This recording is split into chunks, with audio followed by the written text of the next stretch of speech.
Yo, what's up? Renton Labrador here. Siyempre, regular treatment ulit tayo dito kay Asbag, ang ating official brother. Ayan o, kaway ka naman o.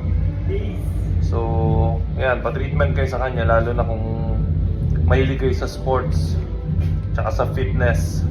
Kasi ang laking tulong nito sa sa mobility. Kahit naman hindi sa kahit hindi sa sports, pwede sa posture ninyo. Halimbawa, medyo yung postura ninyo medyo hindi kayo confident, pwede nyo ipa-check, i-assess naman kayo. Kasi Asbag okay yan.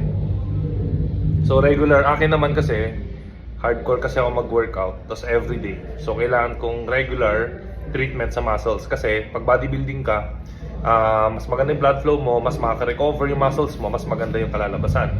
So yan yon. Sa sports naman, syempre, mas makakagalaw ka, mas mababawasan yung muscle tightness mo, mas maganda yung performance mo, di ba? Tsaka sa training, mas importante. So, dapat regular. So, try nyo, isang beses, ma-appreciate nyo yan. Ayan, kontakin nyo lang si Asbag. Siya rin yung nag-treat kay Dane Gorospe, sa mga influencers, sa mga tropa. Yan, syempre, strict tayo sa screening. Kailangan legit. Kasi marami pong nagtitreat na minsan beginner pa yung makukuha nyo. Hindi kayo masyadong ma-assess ng tama. Hindi kayo matitreat ng tama. So si Asbag kasi sanay na. So patak na kumbaga. Ayan.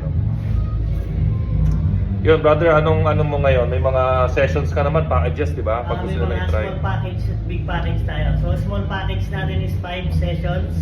Then meron tayong 10 sessions. 10. So yun, kung gusto nyo matry muna 5 sessions or 10, ganyan. Tapos pwede ka rin mag-service, di ba? Ayun, may service, kontakin nyo na lang siya. Ito, may number naman dito, may description. Ayun, ayos.